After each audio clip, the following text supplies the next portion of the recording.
તો સુરેન્દ્રનગરના રણમાં વાવાઝોડા અને ભારે પવનના કારણે મીઠું પકવતા અગરિયાઓને મોટું નુકસાન વેઠવાનો વારો આવ્યો।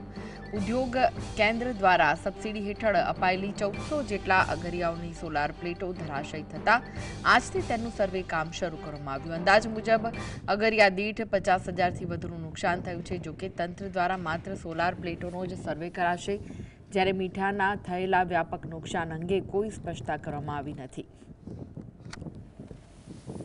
પ્રમાણે અગરિયાઓ પરિવારો આ વર્ષે વર્ષના શરૂઆતમાં પણ વરસાદના કારણે લોકોને નુકસાન સહન કરવાનો સમય આવતો અને હવે જ્યારે એમને મીઠાની સિઝન પૂરી થવાની છે, એટલે કે એમનો તૈયાર થયેલો માલ એમાં પણ જે પ્રમાણે કમોસમી વરસાદ અને વાવાઝોડાના કારણે નુકસાન થયું છે એ પણ એમને ખૂબ મોટો માર સહન કરવાનો સમય આવ્યો છે।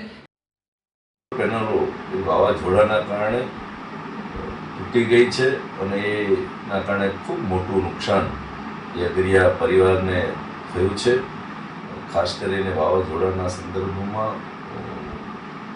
ઉડાણ થવાના કારણે એ મીઠાની સપાટી ઉપર પણ આ ઉડાણની માટી રેતી લાગવાના કારણે મીઠાની ક્વોલિટીમાં પણ ડિફરન્સ આવે એ પ્રકારની સ્થિતિનું નિર્માણ થયું છે। એમાં એમના જે ભાવ મળવા જોઈએ એ ભાવ પણ તપાસે એવું લાગી રહ્યું છે। ત્યારે